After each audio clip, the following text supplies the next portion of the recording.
할렐루야! 오늘도 복된 하루입니다. 오늘도 하나님의 말씀에 민감하게 반응하시는 하루가 되기를 소원합니다. 하나님은 우리의 연약함을 아십니다. 그리고 그 연약함을 하나님의 은혜로 바꾸시는 분이십니다. 오늘도 말씀을 묵상하면서 다윗의 삶을 은혜로 바꾸신 하나님의 사랑을 경험하기를 소원합니다. 오늘 우리에게 주신 하나님의 말씀을 다 함께 읽겠습니다. 오늘의 말씀은 동족과의 전쟁을 피하게 된 다윗, 사무엘상 29장 1절에서 5절까지입니다. 블레셋 사람은 모든 부대를 아벡에 집결시켰고 이스라엘 사람은 이스라엘에 있는 셈가에 진을 쳤다.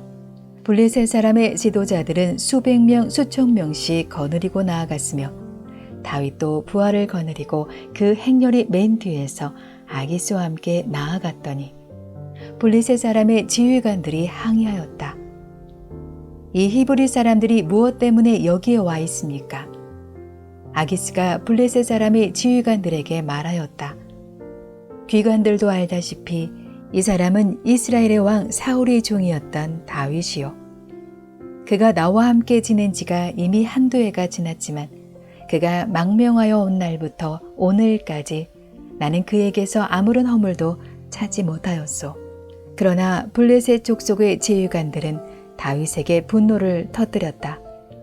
블레셋 족속의 지휘관들이 아기스에게 강요하였다. 저 사람을 돌려보내십시오. 임금님께서 그에게 지정하여 준 그곳으로 그를 돌려보내시고 우리와 함께 싸움터에 나가지 않도록 하여 주십시오. 싸움터에 나가서 그가 우리의 대적으로 돌변할지도 모르는 일입니다. 그가 무엇을 가지고 자기의 주인과 화해할 수가 있겠습니까? 우리 군인들의 머리를 잘라다 바쳐서 하지 않겠습니까?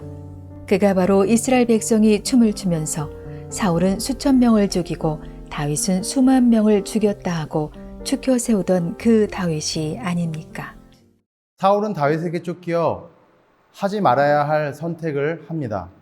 그것은 붙잡아야 되지 말아야 할 손을 붙잡은 것입니다. 블레셋으로의 망명이었습니다. 이러한 다윗의 잘못된 선택은 자기 민족 이스라엘과의 전쟁에 참조하여 그의 혈육과 같은 민족을 대적해야 하는 어려움에 처하게 된 것입니다. 우리 1절과 2절을 읽습니다. 블레셋 사람은 모든 군대를 아벡에 집결시켰고 이스라엘 사람은 이스라엘에 있는 셈가에 진을 쳤다.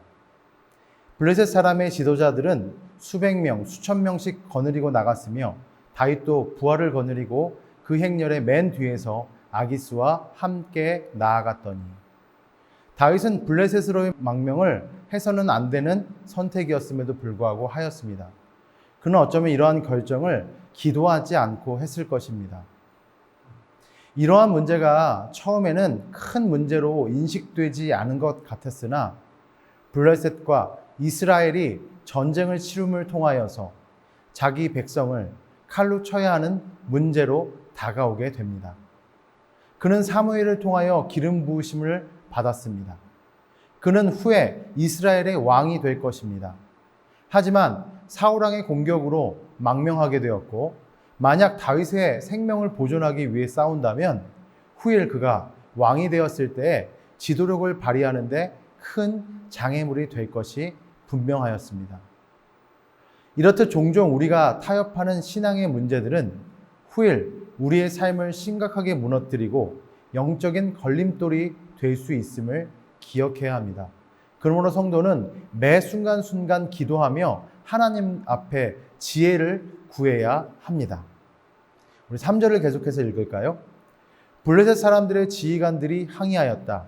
이 히브리 사람들이 무엇 때문에 여기에 와 있습니까?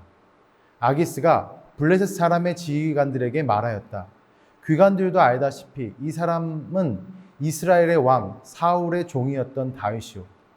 그가 나와 함께 지낸 지가 이미 한두 해가 지났지만 그가 망명해 온 날부터 오늘까지 나는 그에게서 아무런 허물을 찾지 못하였어.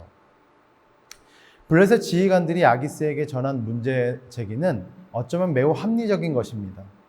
왜냐하면 다윗은 바로 이스라엘의 용사였고 블레셋의 장군이었던 골리앗을 쓰러뜨린 사람이었기 때문입니다.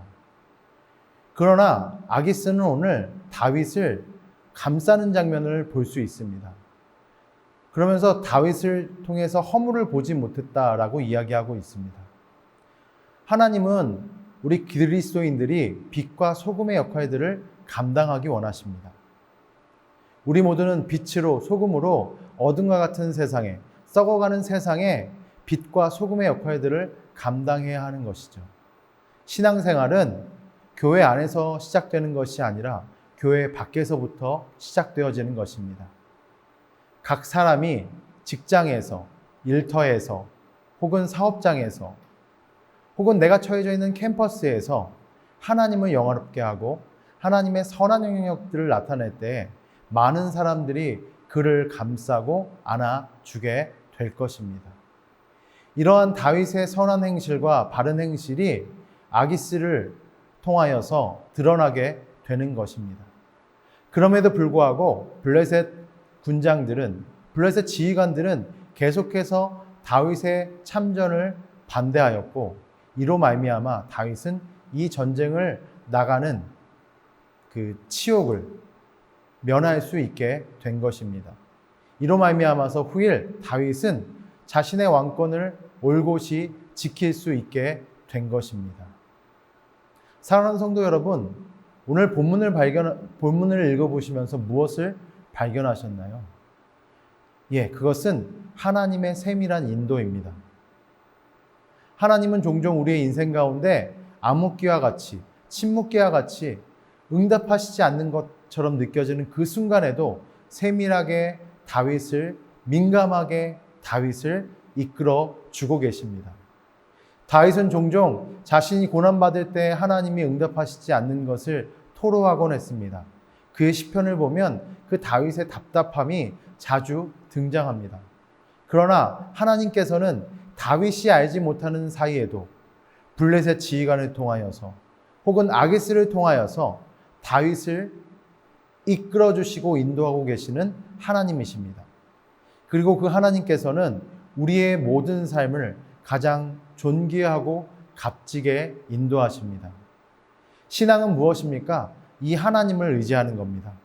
이 하나님이 나에게 가장 세밀하고 가장 좋은 것으로 주실 것을 믿고 의지함으로 염려하거나 걱정하지 않는 것입니다. 오늘 하루도 여러분 가운데 고민이 있으십니까? 걱정이 있으십니까? 혹은 하나님이 나를 인도하시지 않는 것 같아서 그 마음속에 있는 답답함이 있습니까? 오늘 다윗을 세밀하게 이끄셨던 하나님, 블레셋의 장수들을 통해서 혹은 그 적군의 왕을 통해서도 함께 하셨던 그 하나님을 바라보면서 오늘 내가 처해져 있는 환경 속에서 빛과 소금의 역할을 감당하며 그 신실하신 하나님을 의지하시는 저와 여러분 되시기를 주님의 이름으로 축원합니다.